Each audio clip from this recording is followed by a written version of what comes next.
राह संघर्ष की जो चलता है वो ही संसार को बदलता है। राह संघर्ष की जो चलता है वो ही संसार को बदलता है। जिसने जीती है रातों से जंग, ए मेरे दोस्त, जिसने जीती है रातों से जंग, सुबह सूर्य बनकर वही चमकता है। हेलो दोस्तों, स्वागत है हमारे YouTube channel Ram ji mathematics में। दोस्तों, जैसा कि आप सभी लोगों को पता है, मैं एसएससी जीडी के लगातार मैं एनालिसिस आपको करा रहा हूँ। एसएससी जीडी के मैथ में आए हुए क्वेश्चन का मैं लगातार आपको अपडेट दे रहा हूँ।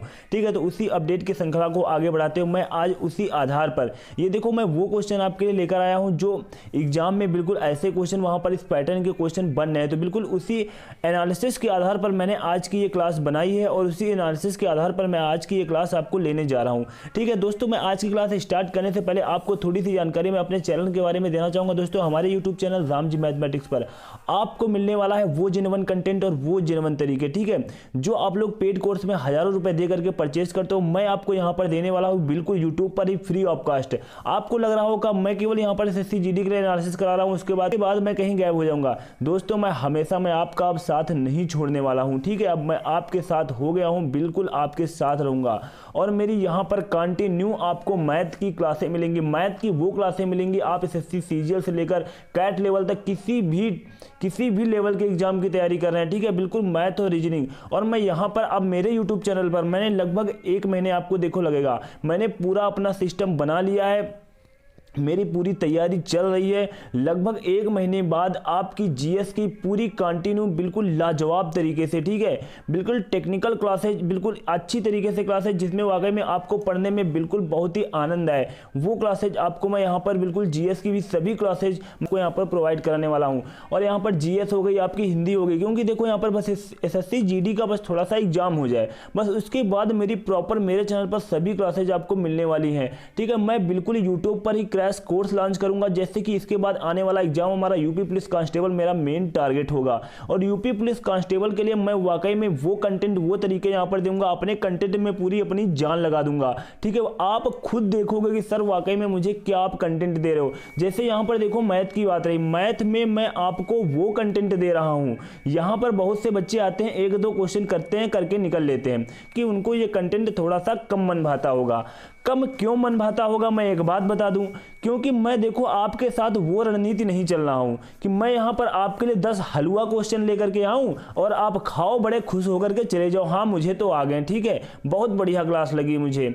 और उसके बाद जब एग्जाम सेंटर में जाते हो और वहां पर आपको एसएससी जीडी जैसे एग्जाम में 20 क्वेश्चन मिलते हैं, उसके बाद एग्जाम सेंटर से निकलने के बाद कहते हो सर मैं टाइम मैनेज नहीं कर पाया। आप क्यों टाइम मैनेज नहीं कर पा रहे हो? क्योंकि यही अच्छी क्लासें आप लोग छोड़ते हो, यही अच्छी क्लासें आप लोग छोड़ते हो, जहां पर थोड़ा सा भी आपको टफ क्वेश्चन दिखने लगते हैं। मैथ रीजनिंग में किसी भी टीचर्स की मैं बात कर रहा हूं, अगर वो मैथ रीजनिंग में थोड़ा सा भी टफ क्वेश्चन आपको कराने लगते हैं तो आप लोग क्लास छोड़ करके भागने लगते हो। ठीक है, लेकिन मेरा उद्देश्य कोई ये नहीं है। आपको अगर अच्छा लग रहा है तो आप पढ़िए, मैं बिल्कुल ऐसी रणनीति आपके साथ नहीं चलने वाला हूं। बिल्कुल आपको मैं एग्जाम का लेवल अगर 20 है तो एग्जाम से मैं 21 और 25 लेवल की तैयारी कराता हूं। ठीक है, हिंदी, शुद्ध हिंदी भाषा में कहें तो बिल्कुल मैं उस लेवल की आपको तैयारी कराऊंगा जिससे कि आप एग्जाम में जाए तो आपका यहां का लेवल और एग्जाम के लेवल में बहुत बड़ा अंतर दिखाई दे। अंतर क्या दिखाई दे? क्योंकि मैं यहां पर आपको इतना एडवांस पढ़ा दूं, उसके बाद आप यहां से जब पढ़ के जाओगे तो यहां की अपेक्षा काफी आपको वहां पर लो मिलेगा, तो आपको टाइम मैनेज के आप टाइम बचा लोगे अपना। ठीक है, तब तो काबिलियत है। आज से ही बिल्कुल कंटिन्यू हो जाइए, क्योंकि देखो मैं यहाँ पर बिल्कुल सभी प्रकार की क्लासेज पूरी यहाँ पर आपके लिए पूरी टीम खड़ी करने वाला हूँ बहुत ही जल्द यूट्यूब पर। यहाँ पर आप मेरे तरीके पर मत जाइए कि मैं आपको कॉपी पेन पर लेकर के पढ़ा रहा हूँ तो मैं क्या करूँगा। ठीक है, मैं बड़ी बड़ी बातें नहीं मारता हूँ, आने वाले समय में आप लोग खुद देख लेना। ठीक है, तो आज से मुझसे एक वादा करो और बिल्कुल मेरे साथ कंटिन्यू रहोगे। वादे में मुझसे क्या करोगे? वादे के लिए मैं 2 लाइन आपसे बोलना चाहूँगा। ठीक है, वादे से अपने मुकरेंगे नहीं। क्या वादा करोगे? वादे से अपने मुकरेंगे नहीं, वादे से अपने मुकरेंगे नहीं। जब ठान ही ली है मंजिल को पाने की जिद, जब ठान ही ली है मंजिल को पाने की जिद, तो उसे पाने से पहले पीछे हटेंगे नहीं, उसे पाने से पहले पीछे हटेंगे नहीं। ठीक है, तो आज की क्लास में यहीं से स्टार्ट करता हूं। ठीक है, बिल्कुल एनालिसिस के आधार पर मैं आपके लिए क्वेश्चन लेकर के आया हूं। और देखो यहाँ पर आपको थोड़ा सा क्वेश्चन, आज के क्वेश्चन जो कि मैंने काफ़ी एडवांस लेवल के बनाए हैं, क्योंकि देखो शिफ्ट जब लगातार बढ़ रही है तो पेपर का लेवल भी थोड़ा सा टफ होता जा रहा है। तो आज के क्वेश्चन काफ़ी एडवांस लेवल के हैं। आप लोग डरना नहीं, घबराना नहीं, कंटिन्यू पूरे जितने मैं 10 क्वेश्चन लेकर के आया हूँ पूरे 10 क्वेश्चन करके जाना। जिस क्वेश्चन में आपको किसी भी प्रकार की कोई प्रॉब्लम हो रही है, कोई डाउट हो रही है, तो आप निशंक को नीचे कमेंट बॉक्स में कमेंट कर सकते हैं। वो क्वेश्चन मैं अपनी नेक्स्ट क्लास में आकर के करा दूंगा, ठीक है। अभी आपके लिए मैं इतना सब कुछ करने के लिए तैयार हूँ, ठीक है। और फिर भी अगर आप लोग पीछे हटो तो बेकार है। जैसे कि देखो यहाँ पर आज की क्लास का पहला क्वेश्चन दिया हुआ है, एवरेज का क्वेश्चन है। 5 पदों का औसत कितना है? 50 है। यदि पहले 4 पद यहाँ पर इतने दिए हुए हैं तो अंतिम पद क्या होगा? ठीक है, इस क्वेश्चन को देखो बेसिक से भी लगा सकते हो। तो यहाँ पर सबसे पहले मैं वही तरीका बता दूंगा, उसके बाद बेसिक वाला भी बता दूंगा। क्योंकि देखो किसी भी क्वेश्चन में मैं यहाँ पर दो तरीका क्यों लेकर के चल रहा हूँ, क्योंकि यहाँ पर मेरा वो उद्देश्य नहीं है केवल मैथ में ब्रिलियंट बच्चे ही आगे ब्रिलियंट हों, ठीक है। मैं यहाँ पर दोनों तरीकों को कवर कर रहा हूँ, बहुत ही अच्छे शब्दों में आपको समझा रहा हूँ, जिससे कि हर एक कमजोर वर्ग का बच्चा मेरे साथ वो भी मैथ को सीख पाए, वो भी अपने सपनों को साकार कर सके।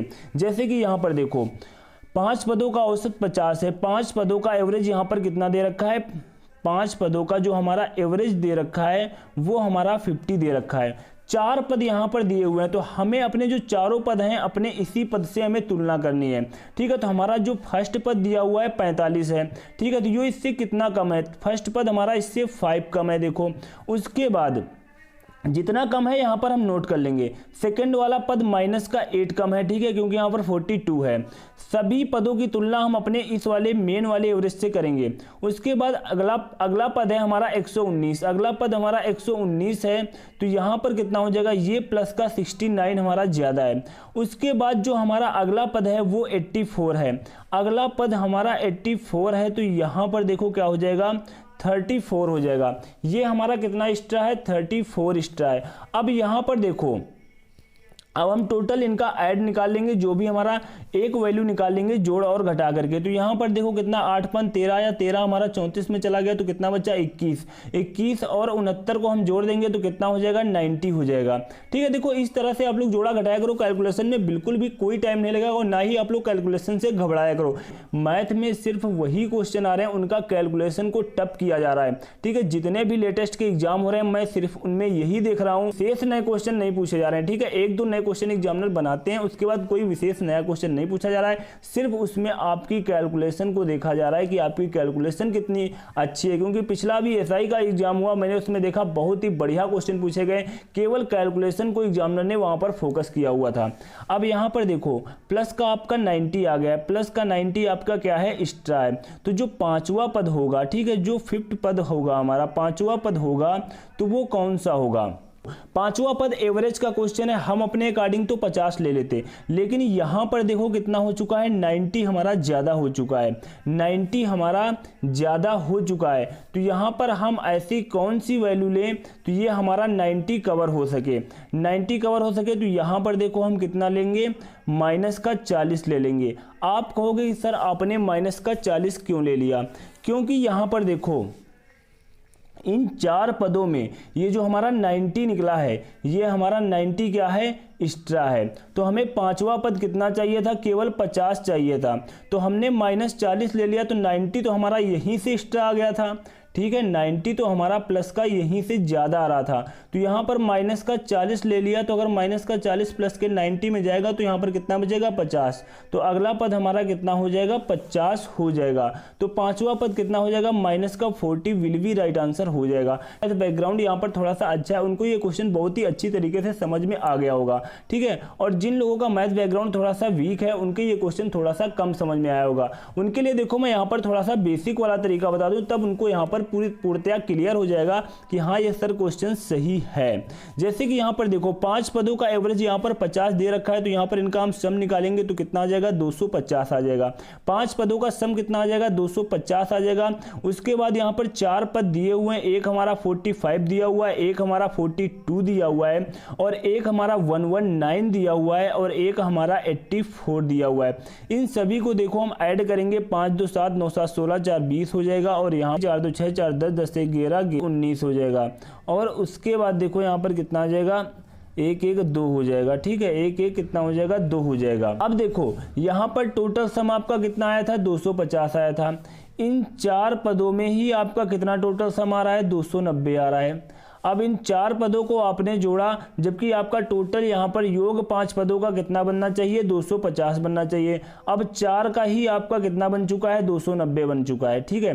5 पदों का योग 250 है तो 5 पदों का योग यहाँ पर भी 250 बनना चाहिए। और ये आपके 4 पदों का योग आ चुका है 290, तो आप 5 पदों का योग 250 होना चाहिए। तो आप उसके लिए क्या करोगे, उसके लिए जब यहाँ पर 5वां पद माइनस का 40 मान लोगे, तब यहाँ पर 4 पद और एक ये हमारा 5वां पद, एक हमारा ये 5वां पद, तो टोटल हमारे 5 पदों का योग क्या हो जाएगा, तब हमारा 250 हो जाएगा। तो यहाँ पर आपको 5वां पद माइनस का 40 ही लेना पड़ेगा, माइनस का 40 ही लेना पड़ेगा, ठीक है।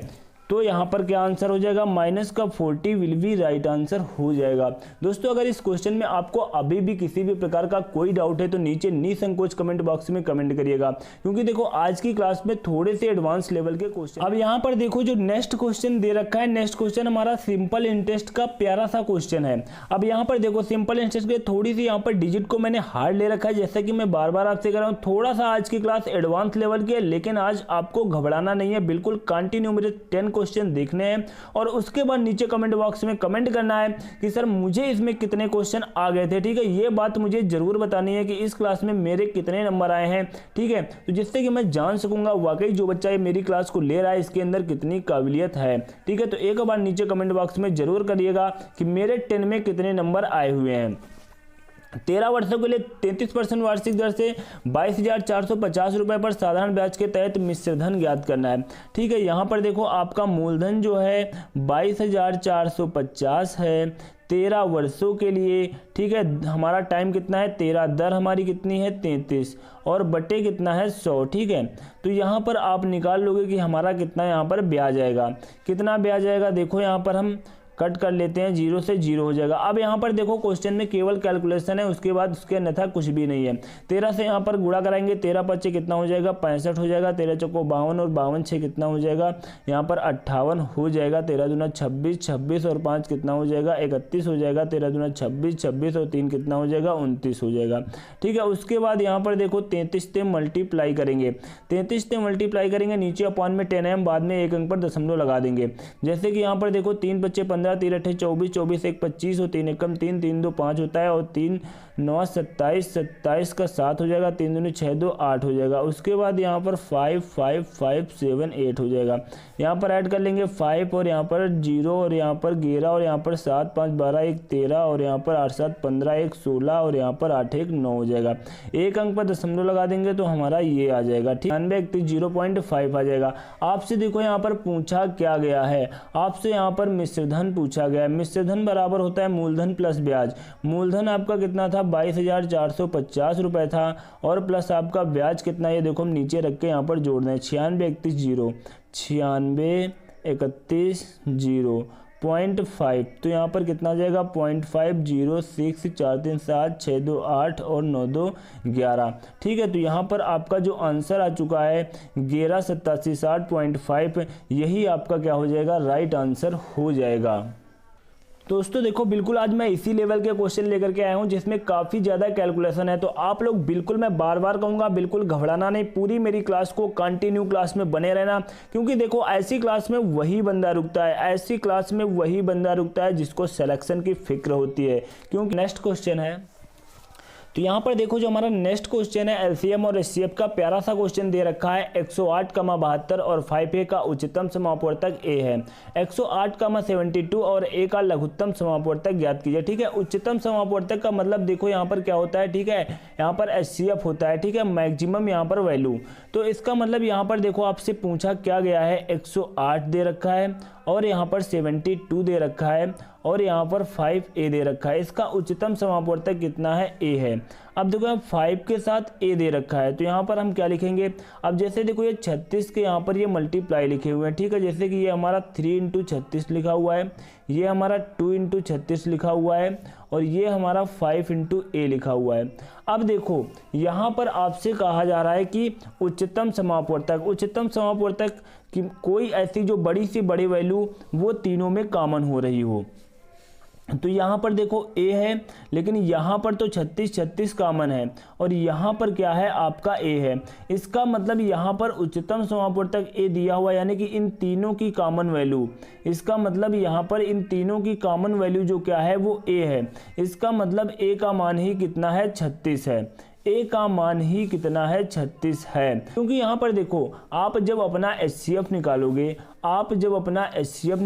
तो HCF की यहाँ पर बात कही जा रही है कि भाई साहब आपका HCF कितना है, HCF आपका A है। तो इसका मतलब ये A इसमें भी होगा, ये A इसमें भी होगा। अब ये A कौन हो सकता है, तो A यहाँ पर 36 देखो यहाँ पर मिल रहा है, 36 यहाँ पर, तो इसका मतलब 100% श्योर है ये वैल्यू हमारी 36 ही होगी। इसीलिए मैंने यहाँ पर A = 36 मान लिया है। उसके बाद आपसे पूछा जा रहा है 108 72 ए का लघुत्तम समापवर्तक। आपसे पूछा जा रहा है 108, 72, और ए का मान कितना है 36 का एलसीएम आपसे पूछा जा रहा है। क्या एलसीएम आपसे पूछा जा रहा है? एलसीएम देखो क्या होता है, एलसीएम निकालना मैंने आपको बहुत बार बताया है, अपनी जितनी भी मैंने क्लासें कराई उनमें बहुत ही प्यारा तरीका एलसीएम का बताया। शायद यूट्यूब पर ये तरीका अभी तक कोई नहीं बताता हो, क्योंकि यहाँ पर देखो मैंने कहा है सबसे बड़ी वैल्यू आप सबसे पहले लिख लिया करो, उसके बाद छोटी वैल्यू से चेक करा करो क्या ये छोटी वैल्यू से पूरी डिवाइड हो रही है। ठीक है, छोटी वैल्यू से क्या पूरी डिवाइड हो रही है। तो यहाँ पर देखो अब हम 72 को 108 से चेक करेंगे, जैसे 108 का 72 से चेक करेंगे तो यहाँ पर कितना हो जाएगा हमारा, देखो ये 36 का 3 बार चला जाएगा, 36 दूना 72। ठीक है, ये 3 बार जाएगा 2 बार, इसका मतलब पूरी कैंसिल नहीं हुई। कुल मिला के नीचे हमारा 1 हो जाना चाहिए था। नीचे जब हमारा 1 नहीं हुआ, क्योंकि नीचे हमारा 2 बच रहा है, अब 2 हमारा ये कटेगा नहीं, तो इसका मतलब 2 को हम इसके साथ लिख लेंगे। उसके बाद देखो हमारा 72 का काम समाप्त हुआ। अब बचा क्या हमारा 36। अब इसके नीचे हम 36 को रख करके देखेंगे क्या 36 हमारा 108 × 2 को पूरी तरह से डिवाइड करेगा। अब देखो यहाँ पर अगर बटे में हम 36 को रख देंगे, सब देखो मन में सोचने की बात है, मैं आपको यहाँ पर समझा रहा हूँ, आप इतना मत समझना कि इतना सा टाइम कहाँ एलसीएम में हमें लगेगा। आप लोग ये तरीका एक बार सीख लेना, उसके बाद कहोगे सर क्या गजब का तरीका है। ठीक है, अब यहाँ पर जैसे ही आप बटे में क्या करोगे 36 करोगे, 36 को 2 से भाग दोगे तो यहाँ पर कितना आ जाएगा 18। ठीक है, 18 चंग कितना होता है 108 होता है, इसका मतलब 36 पूरी तरह से इसको डिवाइड कर रहा है, तो यहाँ पर आपका कितना हो जाएगा 216। ठीक है, 216 आपका एलसीएम हो जाएगा। और आपसे यही पूछा जा रहा है, लघुत्तम समापवर्तक ही आपसे पूछा जा रहा है, तो यहाँ पर 216 विल बी राइट आंसर हो जाएगा, उसके बाद देखो जो हमारा नेक्स्ट क्वेश्चन है। अब यहाँ पर देखो जो यह हमारा क्वेश्चन है बहुत ही बढ़िया और प्यारा सा क्वेश्चन है। जैसे कि मैंने आपको स्टार्टिंग में ही बताया, आज के क्वेश्चन मेरे काफ़ी एडवांस लेवल के होने वाले हैं और आप लोग मेरी क्लास से भागने वाले हो। ठीक है, आप लोग मेरी क्लास को छोड़ करके भागने वाले हो। ठीक है, तो यहाँ वही बच्चा रुकेगा जिसको अपने सिलेक्शन की फिक्र होगी। जैसे कि यहाँ पर देखो 2 धनात्मक संख्याओं का अंतर 39 51 है। 2 धनात्मक संख्याएं हैं, उनका अंतर कितना है, जैसे कि x - y = मैंने मान लिया 39 51 है। जब बड़ी संख्या को छोटी संख्या से भाग दिया जाता है तो यहाँ पर बड़ी संख्या हमारी ये हो गई, छोटी संख्या हमारी ये हो जाएगी। जब बड़ी संख्या को छोटी संख्या से भाग दिया जाता है तो भागफल हमारा कितना आता है 12 आता है और शेषफल हमारा कितना आता है 13 आता है। तो बड़ी संख्या के अंकों का योग, बड़ी संख्या यानी x के आपको अंकों का योग पूछा जा रहा है। तो यहाँ पर देखो आपको एक प्यारा सा फार्मूला बताया जाता है, भाज्य बराबर होता है भाजक इंटू भागफल प्लस शेषफल। भाज्य आपका क्या होता है, भाज्य आपकी ये वैल्यू होती है x, भाजक आपका ये हो गया y, भाज्य बराबर भाजक इंटू भागफल और प्लस शेषफल। ये आपको फार्मूला देखो बताया जाता है। ये सब बातें आपको पता होनी चाहिए, बेसिक और छोटी सी बातें हैं। ठीक है, अब यहाँ देखो ऊपर मैंने एक इक्वेशन यहाँ पर बना रखी थी x - y = 39 51। दूसरी इक्वेशन हमारी ये आ चुकी है। अब इनको हमें सॉल्व करना है। अगर हम यहाँ पर कैलकुलेशन से डर गए तो हमारा क्वेश्चन छूट गया। ठीक है। अब यहाँ पर देखो हमें किसका मान निकालना है, हमें यहाँ पर मान निकालना है x का। ठीक है, जब हमें यहाँ पर x का मान निकालना है तो यहाँ पर हम y इक्वल टू मान क्या रख देंगे। अब देखो यहाँ पर से इक्वेशन में मैं y का मान निकाल सकता हूँ। y को मैंने अगर उधर ट्रांसफ़र कर दूंगा तो y हमारा प्लस में चला जाएगा और x माइनस 3951 ये हमारा y का मान आ जाएगा। y के मान को उठा करके मैं यहाँ पर पुट कर दे रहा हूँ, y के मान को उठा करके मैं यहाँ पर देखो पुट कर रहा हूँ। कितना है x माइनस 3951, यहाँ पर कितना हो जाएगा 12 हो जाएगा और प्लस ये हमारा 13 हो जाएगा। उसके बाद देखो यहाँ पर केवल मुझे कैलकुलेशन करना है तो यहाँ पर 12x आ जाएगा माइनस 12 एकम 12 आ जाएगा, 12 पंचे 60, 60 एक 61 हो जाएगा और 12 नवैया 108 होता है, 108 और 6 114 हो जाएगा। उसके बाद यहाँ पर 11 आ जाएगा और 12 तेईस 36 और यहाँ पर 47 हो जाएगा। ठीक है, और यहाँ पर कितना हमारा 13 दिया हुआ है और इधर हमारा क्या दिया हुआ है x दिया हुआ है। जब ये इधर हम इधर ट्रांसफ़र करेंगे तो इधर माइनस का 11x हो जाएगा और यहाँ पर 47 412 में 13 को हम यहाँ पर माइनस करेंगे तो 47 यहाँ पर 399 बचेगा, 47 399 बचेगा। उसके बाद यहाँ पर देखो हम 11 से डिवाइड करेंगे तो x इक्वल टू हमारा कितना आ जाएगा, 11 चौक 44, 11 ते 33, 0 11 नवा 99। ठीक है, x इक्वल टू हमारा कितना आ चुका है, x इक्वल टू हमारा आ चुका है 4309। तो आपसे पूछा गया है बड़ी संख्या के अंकों का योग। तो यहाँ पर जो हमसे अंकों का योग पूछा गया है, अंकों का योग, तो अंकों का योग हम यहाँ से निकाल लेंगे। 4 3 7 9 7 कितना आ जाएगा 16, 16 विल बी राइट आंसर हो जाएगा, 16 विल बी राइट आंसर हो जाएगा। तो हमारा जो नेक्स्ट क्वेश्चन है क्वेश्चन नंबर 5। यहाँ पर देखो जो क्वेश्चन नंबर 5 है हमारा मेंसुरेशन का क्वेश्चन है और मेंसुरेशन के क्वेश्चन जब भी आते हैं मैं आपसे दो बात कहता हूँ कि आप मेंसुरेशन के प्रत्येक फार्मूले को पढ़ करके जाइएगा। मेंसुरेशन के आपके एग्जाम में जो भी क्वेश्चन आ रहा है फार्मूला बेस्ड क्वेश्चन आ रहा है, मेंसुरेशन के क्वेश्चन अगर आपके पास नोट्स नहीं है तो ऑलरेडी मैंने 2 वीडियो अपलोड कर रखे हैं। एक वीडियो मैंने ट्रायंगल का डाला था और दूसरा वीडियो मैंने 2D फार्मूलों का डाला था। अगर आप लोगों के फार्मूले नोट्स नहीं है तो दोनों वीडियो जाकर के अपने वहाँ पर सभी फार्मूले कवर कर सकते हो। तो यहाँ पर देखो जो हमारा क्वेश्चन नंबर 5 है बहुत ही बढ़िया और प्यारा सा क्वेश्चन है, कुछ भी ऐसा इस क्वेश्चन में नहीं है। तो यहाँ पर आपसे देखो क्वेश्चन में क्या दिया हुआ है, 14 मीटर गहरे और 4 मीटर व्यास वाले किसी कुएं के भीतरी पृष्ठ पर 25 रुपये प्रति वर्ग मीटर की दर से प्लास्टर कराने का मूल्य कितना होगा।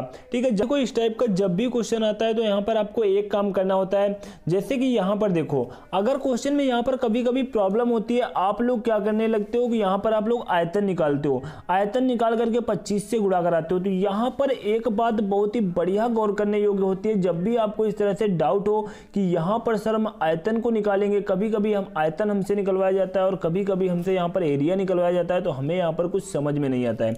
यहाँ पर से ही आप लोग समझ सकते हो 25 रुपये प्रति वर्ग मीटर। अगर आयतन की बात होती तो वहाँ पर घन मीटर की बात होती, क्योंकि आयतन वर्ग मीटर में नहीं होता है, क्योंकि वहाँ पर क्या होता है घन मीटर होता है और यहाँ पर एरिया हमेशा वर्ग मीटर में होता है। तो इससे आपको एक बात यहाँ पर समझ में आ जानी चाहिए कि इसका हम क्या निकालेंगे, एरिया निकालेंगे। क्योंकि यहाँ पर देखो ऑलरेडी क्वेश्चन में भी दे रखा है, ऐसा नहीं कि क्वेश्चन में नहीं दिया हुआ है। 14 मीटर गहरे और 4 मीटर व्यास वाले किसी कुएं के भीतरी पृष्ठ पर, कुएं का जो भीतरी पृष्ठ है उस पर 25 रुपये प्रति वर्ग मीटर की दर से हम प्लास्टर करा रहे हैं। कुएं के हम भीतरी परत में, कुएं के हम भीतरी सतह पर ही क्या कर रहे हैं, प्लास्टर करा रहे हैं। तो इसका मतलब हम क्या निकालेंगे, इसका हम एरिया निकालेंगे। कुएं का जो भीतरी पृष्ठ का एरिया होगा वो क्या होगा, 2 पाई RH होगा, 2 पाई RH होगा। तो यहाँ पर देखो हमारा 2 और 22/7 हो जाएगा और R हमारा कितना हो जाएगा, 14 हो जाएगा। R देखो यहाँ पर सॉरी R यहाँ पर हमारा 2 हो जाएगा और H हमारा कितना हो जाएगा, 14 हो जाएगा। 7 दूनी 14 और यहाँ पर 25 रुपये प्रति वर्ग मीटर की दर से हमें यहाँ पर खर्चा आ रहा है प्लास्टर कराने का। तो यहाँ पर कितना हो जाएगा, देखो 2 दूना 4 दूनी 8, 25 अट्ठे 200, 200 का हम 22 से गुणा करेंगे 0, 22 दूना कितना हो जाएगा 44। ठीक है, तो मूल्य कितना 4400 रुपये का हमारा खर्चा आएगा।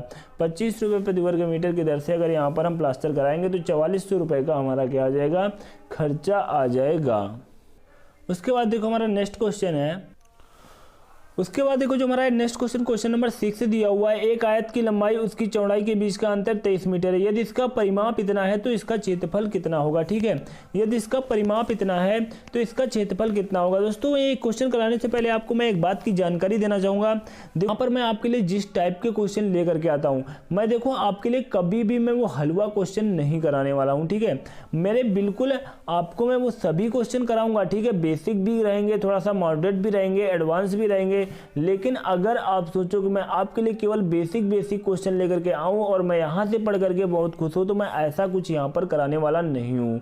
ठीक, क्योंकि मैं आपको धोखे में नहीं रख सकता हूँ, क्योंकि आज का जैसा एग्जाम का पैटर्न रहता है बिल्कुल उसी लेटेस्ट पैटर्न पर यहाँ पर आपको सब कुछ पढ़ाया जाएगा। यहाँ पर आपके साथ कोई रणनीति, कोई धोखेबाजी नहीं होगी, क्योंकि ऐसा नहीं कि यहाँ पर जो भी पढ़ो उसके बाद हमें तो ये बहुत आ रहा है, सरल है, एग्जाम सेंटर में गए सर यहाँ पर मैं आपकी क्लास में तो कर लेता हूँ लेकिन एग्जाम सेंटर में जाता हूँ तो मुझसे नहीं होते हैं। ठीक है, ये सब बातें फिर मुझसे कहने नहीं आना। मुझसे यहाँ पर ये कहने आया कि सर मैं आपकी क्लास को डेली और मैं आपकी क्लास को कंटिन्यू लेता था, एग्जाम में गया और वहाँ पर सर बिल्कुल अपना झंडा गाड़ करके आया हूँ। ठीक है, 20 में 20 क्वेश्चन करके आया हूँ SSC GD में। ठीक है, अगर यहाँ पर मैं देखो अभी मैंने काफ़ी दिनों से, मैं बहुत दिनों से कोई क्लास नहीं ले रहा हूँ। ठीक है, अगर यहाँ पर मैं कोई भी आपको क्लास लगातार 3-4 महीने इस तरीके से करा दूँ और मेरे साथ आप कंटिन्यू हो जाओ, उसके बाद आप कोई भी एग्जाम दे करके आओ, मैथ में अपना झंडा गाड़ करके आओगे। ठीक है, मैथ में अपना झंडा गाड़ करके आओगे। जैसे कि यहाँ पर हमारा देखो एक क्वेश्चन दिया हुआ है, एक आयत की लंबाई उसकी चौड़ाई के बीच का अंतर। आयत की लंबाई और चौड़ाई के बीच का वहाँ पर अंतर दे रखा है L-B, कितना है 23 मीटर दिया हुआ है। यदि इसका परिमाप क्या होता है 2 ऑफ L+B, 2 ऑफ L+B के यहाँ पर हम L+B का मान निकालेंगे, 2 से भाग दे देंगे तो हमारा कितना आ जाएगा 103 मीटर आ जाएगा। तो इसका आपसे एरिया पूछा जा रहा है, एरिया यानी कि L/B का मान पूछा जा रहा है। क्या पूछा जा रहा है? L/B का मान आपसे पूछा जा रहा है। तो ये दो संख्याओं का योग दिया हो, उन्हीं दो संख्याओं का अंतर दिया हो, तो एक बार उनको जोड़ करके 2 से भाग दे दीजिए, उसके बाद 2 से एक बार उनको घटा करके 2 से भाग दे दीजिए। तो एक बार एक बड़ी वाली वैल्यू का मान निकल आएगा तो दूसरी बार छोटी वाली वैल्यू का मान निकल आएगा। ठीक है, तो वही काम बिल्कुल यहाँ पर हम करेंगे L और B का मान निकालने के लिए।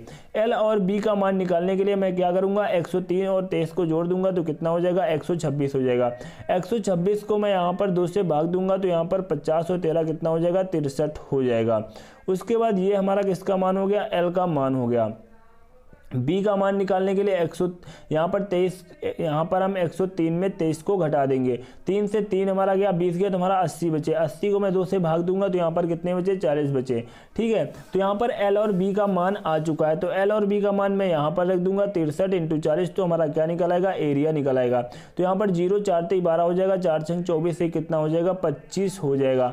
2520 क्या होगा metre square, 2520 metre square will be right answer हो जाएगा।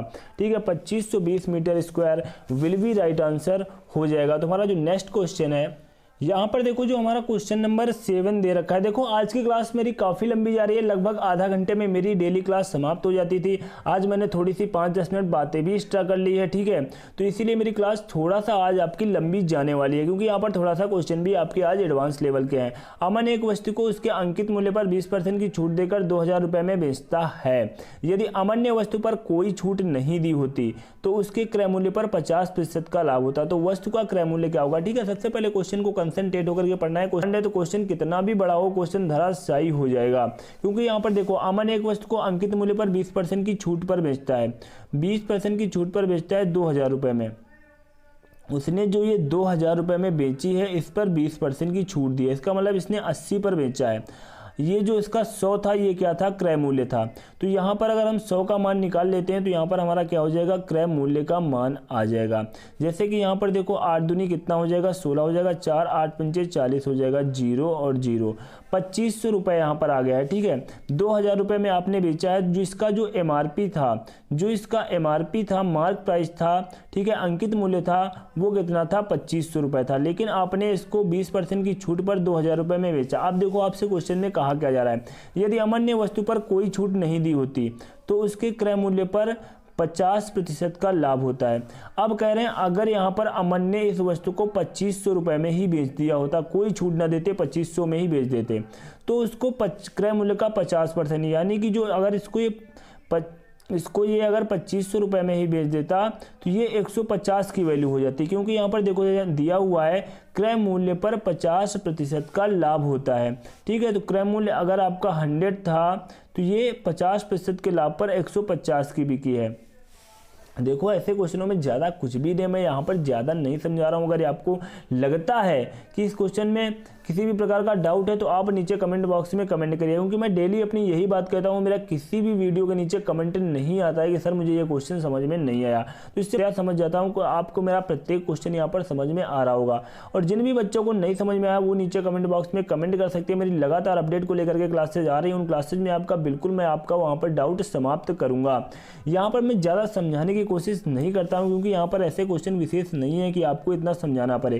क्योंकि यहाँ पर देखो 2500 रुपये आपका मार्क प्राइज है, तो उसमें आपसे कहा जा रहा है तो उसके क्रय मूल्य पर 50% का लाभ होता है। अगर आप 2500 रुपये पर ही बेच देते हो तो उस पर 50% का लाभ होता है, तो ये वैल्यू आपकी 50 की हो जाएगी और 100 का आप मान निकालोगे। 100 का मान निकालोगे तो आपका यहाँ पर क्रय मूल्य आ जाएगा। अब यहाँ पर देखो 0 से 0 कट जाएगा, 55 25 0 हो जाएगा, 5 15 हो जाएगा। यहाँ पर देखो कितना आया, 5000 आया। 5000 को आप यहाँ पर 3 से भाग दोगे। यहाँ पर देखो 3 एकम 3 होगा और यहाँ पर 2 होगा, 3 छंग 18 होगा और यहाँ पर 2 3 छंग 18 और यहाँ पर 2 3 छंग 18 हो जाएगा। ठीक है, 1667 पॉइंट करके आप यहाँ पर लिख सकते हो। लगभग में अगर आपका आंसर यहाँ पर पूछा जाएगा तो 1667 ही हमारा क्या हो जाएगा, राइट आंसर हो जाएगा।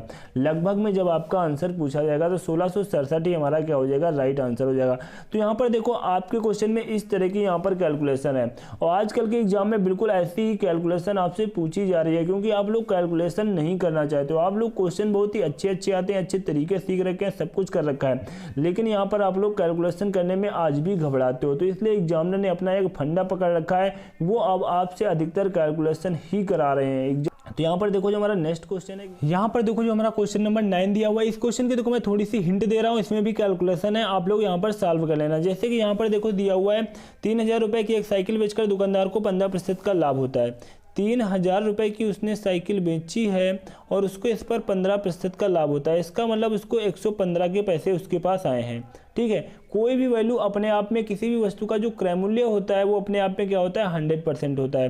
ठीक है, लेकिन उसको 3000 रुपये में जब उसने बेचा है तो उसको 15% का लाभ हुआ है। इसका मतलब 100 में 15 का लाभ हुआ तो 115 की हमारी वैल्यू हो गई। यहाँ पर आपसे कहा जा रहा है यदि लाभ को घटाकर 8% कर दिया जाए, यानी कि लाभ अब हमारा 15% नहीं होगा, लाभ हमारा कितना होगा, 8% होगा। तो विक्रय मूल्य कितना होगा। आपसे यहाँ पर जो वैल्यू पूछी जा रही है 108 की पूछी जा रही है। आपसे यहाँ पर वैल्यू 108 की पूछी जा रही है। बस आप इसे सॉल्व कर लोगे, थोड़ा सा पॉइंट में आपका आंसर आएगा, बस यही आपका राइट आंसर हो जाएगा। उसके बाद देखो जो हमारा नेक्स्ट क्वेश्चन है, देखो जो हमारा नेक्स्ट क्वेश्चन नंबर 10 दिया हुआ है। समय साधारण ब्याज पर यदि एक राशि 60% की वृद्धि होती है। यहाँ पर देखो क्या दिया हुआ है, 4 वर्षों में साधारण ब्याज पर एक राशि 60% की वृद्धि होती है। एक राशि मान लिया कि मेरी 100 थी, 4 वर्षों बाद वो क्या हो जाती है, 60% की वृद्धि हो जाती है। कितनी हो जाती है, 160 रुपये हो जाती है। ठीक है, तो यहाँ पर आपको जो ब्याज मिला वो कितने रुपए मिला, 60 रुपये का ब्याज मिला। ब्याज बराबर होता है मूलधन इंटू दर इंटू आपको क्या यहाँ पर दिया हुआ है, समय और बटे 100। यहाँ पर देखो जो यहाँ पर दिया हुआ है वो हम रख देंगे। ठीक है, तो यहाँ पर देखो क्या हो जाएगा, मैंने यहाँ पर मूलधन देखो ऑलरेडी यहाँ पर मैंने मान रखा था 100 रुपये मूलधन है, तो 160% की वृद्धि हुई। इसका मतलब हमारी कितनी हुई है, यहाँ पर 160 हमारी वैल्यू, तो हमारा 60 रुपये ब्याज है, तो मूलधन हमारा कितना दिया हुआ है 100 और दर हमारी कितनी दे रखी है, दर यहाँ पर दी नहीं हुई है। समय यहाँ पर 4 वर्ष का दिया हुआ है और पान में यहाँ पर क्या करेंगे, 100 करेंगे, बराबर में यहाँ पर क्या है 60 है। 100 से 100 काट देंगे तो यहाँ पर R = कितना हो जाएगा, 15% हो जाएगा। R = हमारा क्या हो जाएगा, 15% हो जाएगा। अब देखो यहाँ पर आपसे पूछा गया है 2 वर्ष बाद समान ब्याज दर पर 52,500 रुपये का चक्रवृद्धि ब्याज कितना होगा। यानी कि 52,500 रुपये का आपसे पूछा जा रहा है। 52,500 रुपये का 2 वर्ष बाद 2 वर्ष बाद चक्रवृद्धि ब्याज कितना होगा। तो यहाँ पर देखो, जब भी इस टाइप के यहाँ पर क्वेश्चन है, आप सीधा लगा देना कि 2 वर्ष का चक्रवृद्धि ब्याज 2.1 होता है। ठीक है, 2.1 दर हमने ऑलरेडी यहाँ पर 15% निकाल ली है, दर हमने यहाँ पर 15% निकाल ली है। तो 52,500 का यहाँ पर 15% निकालेंगे तो कितना हो जाएगा, 15 पच्ची 75, 15 दूना 30, 7 37, और 15 पच्ची कितना होता है 75, और 75 और 3 कितना होता है 78 होता है। तो यहाँ पर देखो कितना हो जाएगा, गुणा करा देंगे 2 से, 5 दूनी कितना हो जाएगा 10, 7 दूनी 14, 1 15, 8 दूनी 16, 1 17 हो जाएगा, 7 दूनी 14, 1 कितना हो जाएगा 15 हो जाएगा, 15,750 हो जाएगा, 15,750 हो जाएगा। उसके बाद देखो यहाँ पर जो तरीका होता है यहाँ पर सीआई निकालने का मैं बताता हूँ। सबसे पहले मैंने इसका 15% निकाला, जो इसका 15% आया, अब मैं इसका भी 15% निकालूंगा। इसका जब देखो मैं 15% निकालूंगा तो कितना हो जाएगा 13 कैरी बचे। उसके बाद यहाँ पर 15 सत्ते 105 होता है, 105 और 13 कितना हो जाएगा, 13 और 5 कितना होता है 118। ठीक है, कितना हो जाएगा 118 हो जाएगा। यहाँ पर उसके बाद 2 अंक पर हम दशमलव लगा देंगे, क्योंकि 15% निकाले थे, बटे यहाँ पर कितना हो जाएगा 100। अब इसके बाद यहाँ पर जब मैं 1 से मल्टीप्लाई कराऊंगा तो यहाँ पर कितना होगा 1181.25, 1181.25 हो जाएगा। यहाँ पर देखो इनको हम ऐड कर लेंगे तो हमारा कितना हो जाएगा 1 ये हो जाएगा, 8 5 13 ये हो जाएगा, 7 1 8, 7 1 कितना हो जाएगा 8 5 13, 7 1 8 1 9 हो जाएगा। उसके बाद 5 1 6 हो जाएगा, और यहाँ पर कितना हो जाएगा 1 हो जाएगा। यहाँ पर आपका 0.25 आ जाएगा। अब देखो यहाँ पर आपसे क्वेश्चन में पूछा क्या गया था, कितना चक्रवृद्धि ब्याज होगा, तो आपका यही चक्रवृद्धि ब्याज हो जाएगा। आपका कितना चक्रवृद्धि ब्याज हो जाएगा, यही चक्रवृद्धि ब्याज हो जाएगा 1693 1.25, यही हमारा क्या हो जाएगा राइट आंसर हो जाएगा। ये मेरा आज की क्लास का लास्ट क्वेश्चन था। तो मेरी आज की यह क्लास कैसी लगी नीचे कमेंट बॉक्स में कमेंट करके अवश्य बताएं, और अभी तक हमारे YouTube channel Ram ji mathematics को सब्सक्राइब नहीं कर रखा है तो सब्सक्राइब कर लेना, बेल आइकन पे ऑल पे जाकर के प्रेस कर लेना, जिससे कि अपने मैं कोई नई वीडियो अपलोड करूं उसकी नोटिफिकेशन आपको तुरंत मिल सके। Thanks to all of you.